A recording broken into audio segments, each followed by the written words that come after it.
안녕하세요. 행복씨앗입니다. 오늘도 시장을 정리하면서 하루를 마무리하는 시간을 가져볼까 합니다. 오늘 우리 시장은 코스피도 코스닥도 하락 마감했습니다. 코스피는 1.37%, 그리고 코스닥은 1.93% 하락 마감했습니다. 그리고 수급을 들여다보면 코스피는 거의 부합권에서 마감이 됐고, 또 코스닥에서는 오늘도 역시 개인 투자자들이 많이 매수했습니다. 현재 시장은 이렇게 계속 조정을 이어가고 있습니다. 그런데 오늘 시장 이야기보다는 이보다 더 지금 핫한 뉴스가 있죠. 시장 뉴스를 보면은 요즘 SG 정권에서 나온 이 매물 폭탄 때문에 난립니다. 오늘도 낮에도 이 뉴스도 많이 나오고 했더라고요. 그래서 작전이 의심되는지 불공정 거래에 대한 이야기들도 나오고 있고요. 아직 정확한 원인은 밝혀지지 않았습니다만은 저는 작전주라 생각을 하고 있습니다. 최근에 급등을 했다가 이렇게 이제 하락을 하는 건데, 사전 지식 여러분들께 좀 말씀드리고자 합니다. 오늘 이런 종목들 한가 마감이 됐잖아요. 그런데 여러분들께 그동안 많이 말씀을 드렸죠. 이 테마주는 테마에 이렇게 걸려서 좋은 소식이 나올 때는 접근하기 어렵다는 말씀드렸습니다. 그 테마가 형성되기 이전에, 그 한참 전에 여러 가지 어떤 조짐이 있어요. 이런 조짐을 볼 때 이때 매매를 해서 들고 있어야 되는 거지, 막상 이렇게 급등을 할 때는 분할 매도를 해야 되는 거지, 이때는 들어가야 될 때가 아닙니다. 그런데 사람들은 이때 빚내서 과감하게 들어가다가 막판에 한 방 날리게 되는 겁니다. 관련해서 우리 가치투자연구원에서도 많이 정리를 해드렸습니다. 그건 게시글을 통해서 테마주는 어떻게 투자하는 거다, 게시글도 적어드렸고, 또 동영상으로도 이렇게 올려드렸고요. 또 욕심이 너무 지나치면은 이 주식 매도에 대한 완벽한 타이밍, 이 글을 통해서 예전에 인도 동화집의 땡중들이 어떻게 되었다 이렇게 쭉 말씀을 드렸습니다.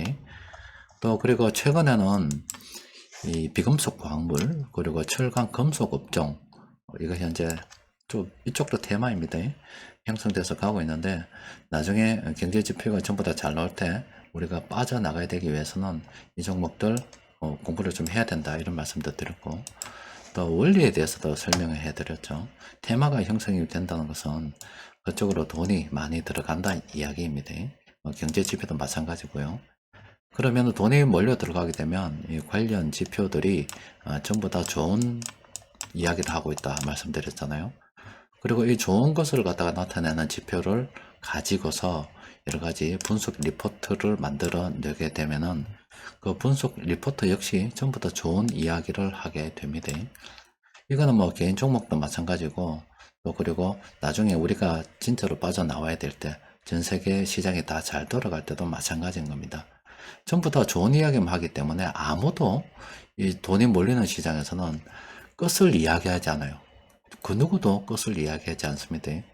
그런데 그 돈이 무한정 늘어날 수 없듯이, 돈이 빚으로 늘어나든 어떻게 늘어나든, 통화 유동 속도가 증가해서 늘어나든 어떻게 늘어나든 간에 돈이 늘어났다가 더 이상 늘어나지 못하는 그런 상태에 다다르게 되면은 한순간에 이렇게 쭉 내려앉아서 폭락한다는 말씀도 드렸어요.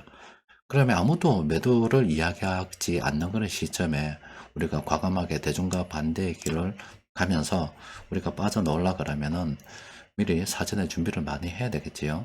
그래서 여러분들께 이런 교육을 시켜 드리는 겁니다.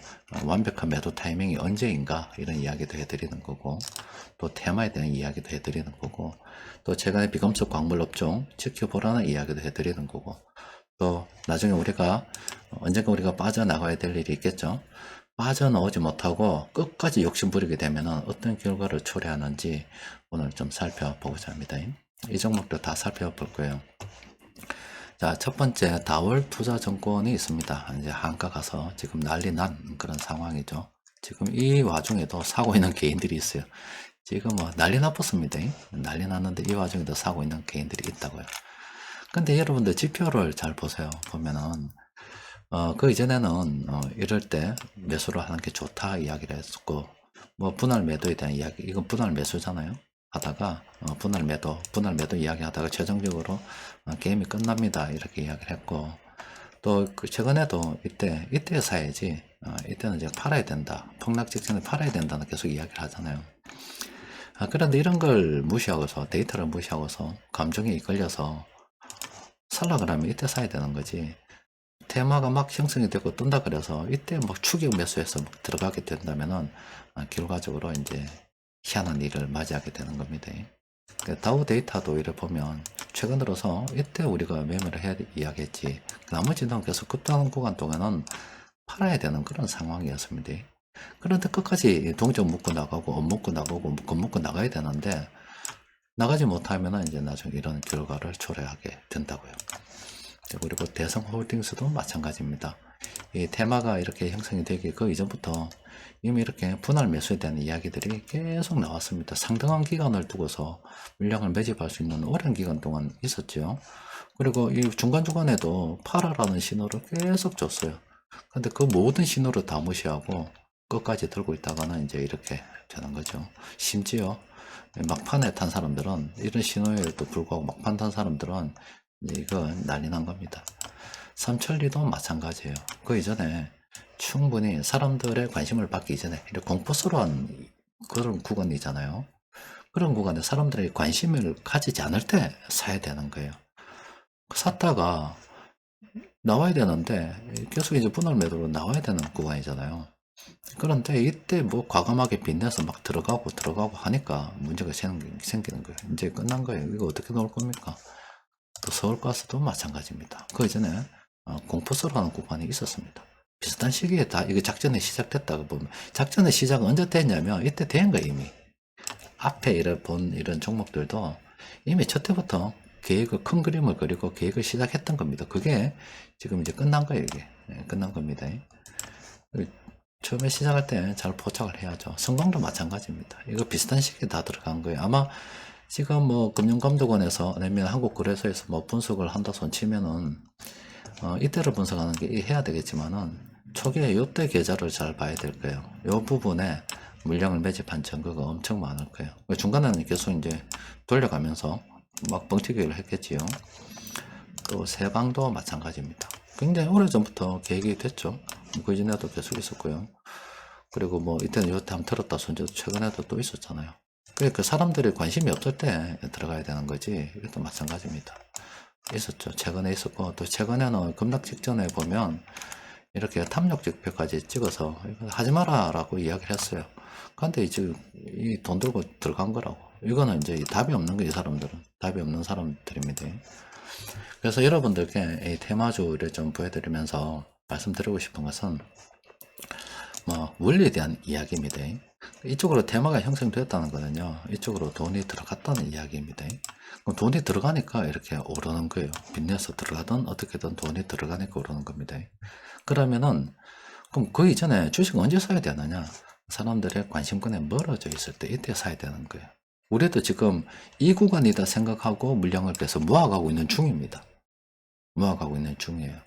그러다가 전 세계 경기가 잘 나갈 때 빠져나와야 되는데 아마 이 종목들 있죠. 갑작스럽게 이런 일이 벌어졌을 거예요. 하한가. 이거는 뭐 좀 더 살펴봐야 되겠지만은, 그러면 그 이전에 이럴 때 나왔던 뉴스들 있죠.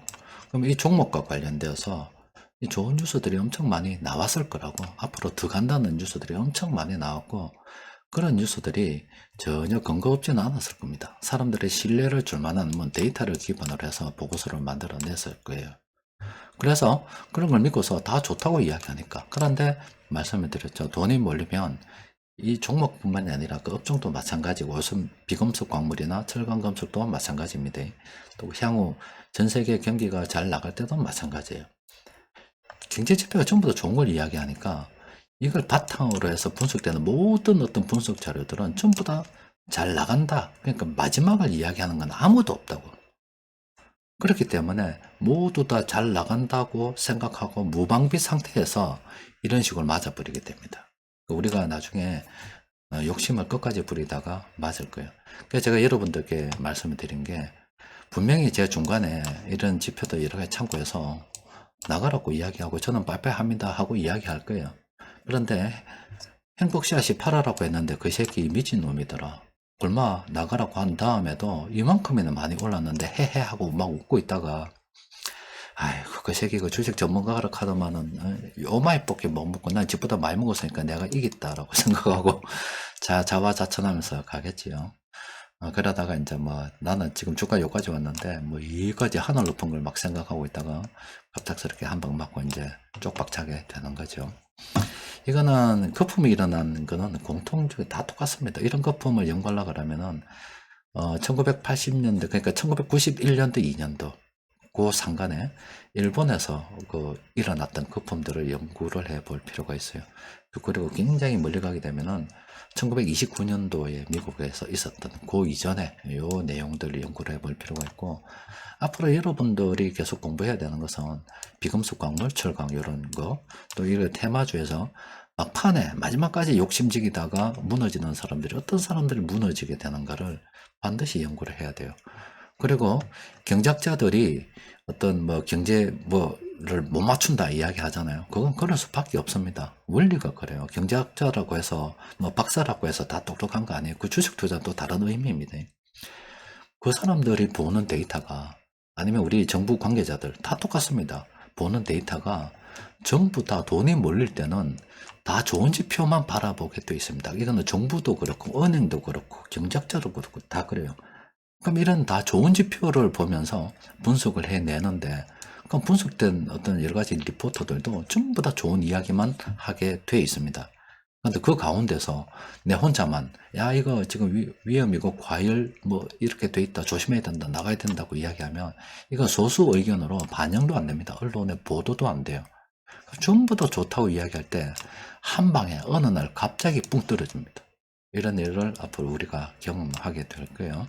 그래서 이런 여러 가지 사례를 보면서 공부해야 될 것들이 참 많이 있습니다.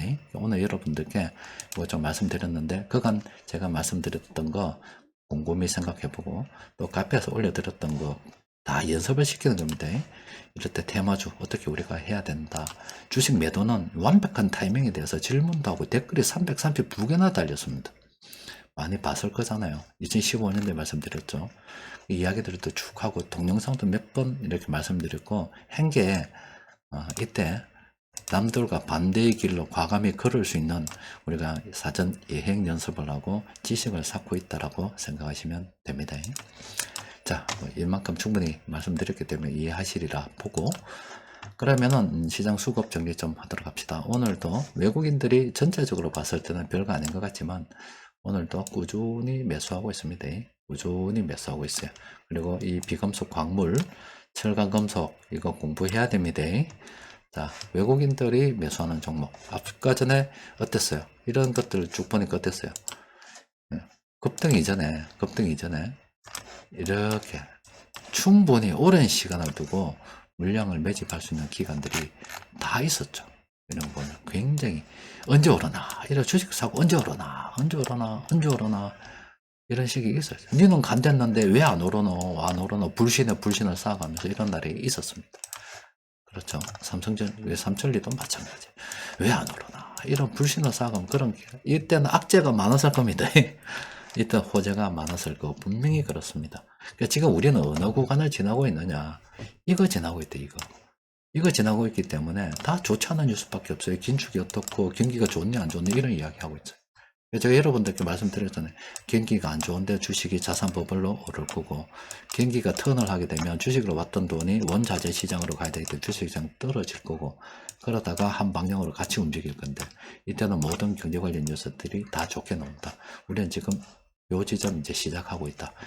이렇게 그간은 뭐 지나간 거고, 우리가 현재 여기서 있다라고 말씀드렸잖아요. 여기서 있는 상태에서 경제 지표들이 좋지 않아요. 그럼 안 좋은 뉴스 나오겠죠. 이때 사야 된다니까. 제가 여러분들께 말씀드리는 거의 테마주 보면서 곰곰이 한번 생각해 보시기 바랍니다. 자, 그리고 수급 분석 검색을 보면은 오늘 세 종목 검색이 됐어요.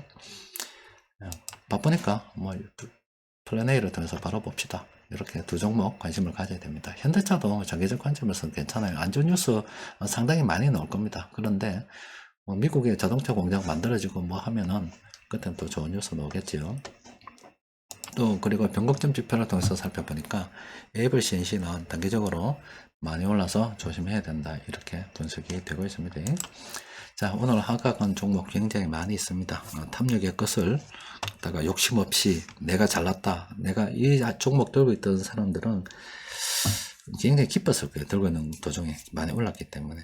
깊었는데 마지막까지 그 미련의 것을 버리지 못하고 더 간다고 생각하는 사람들이 다 여기에 포함이 되어 있을 겁니다. 뭐 굉장히 개인적으로 봐서는 안타까운 일입니다만은 이거 누구 탓을 하겠습니까? 이걸 남 탓하겠어요. 지가 사서 지가 들어가가지고 지가 빚내서 들어가서 반대매매 맞고 아마 저거를 보유하고 있는 동안에 아 내가 주식이 어디까지 가면 내가 진짜 차도 사고 뭐도 사고 집도 사고 인생을 갖다가 완전히 역전시킬 수 있는 그런 장밋빛 뭐 희망이나 꿈을 꾼 사람들이 많았을 거예요. 그러다가 한 방에 박살나게 되는 거죠. 땡중 되는 거라 이 땡중 이 땡중 인도 동화집에 나오는 땡중이 되는 겁니다. 교훈을 삼아서 여러분들은 절대 저러면 안 되고 제 생각으로도 우리 가치투자연구원에서는 그런 사람들 없지 않을까 이런 생각이 들고 또 여러분들께 이런 지표들 있죠. 이 변곡점 지표들 이렇게 여러분들께 만들어서 제공하잖아요. 제공하는데 이거 관심을 가지고 살펴봐야 됩니다. 이 지표들이 찍히는 이런 부분들이 그냥 찍히는 게 아니라고요. 여러 가지 어떤 정리를 해서 나오는 거기 때문에 조심하라고 이런 거 보여주는 거 조심하라고 이런 걸 보고서도 따르지 않고 들어가면 이거 어떻게 되는 거예요? 최소한의 어떤 기준이라도 잡아놨자고 하는 건데 여러분들께 그래서 이런 거 보여주는 게 조심하라고 이런 거 조심하라고 이때 사야 된다고 이때 사야 된다고 자 하여튼 제가 넣은 오늘입니다. 어제 오늘 넣은 이 뉴스를 보고서 여러분들 투자에 대한 어떤 여러 가지 어떤 공부 또 다짐 또 향후 우리가 어떤 과정을 거쳐서 어떻게 갈 건데 정말로 대중의 반대의 길로 걸을 수 있겠는가 스스로도 늘 이렇게 단련시키는 그런 계기로 삼으시기 바랍니다. 자, 이상입니다.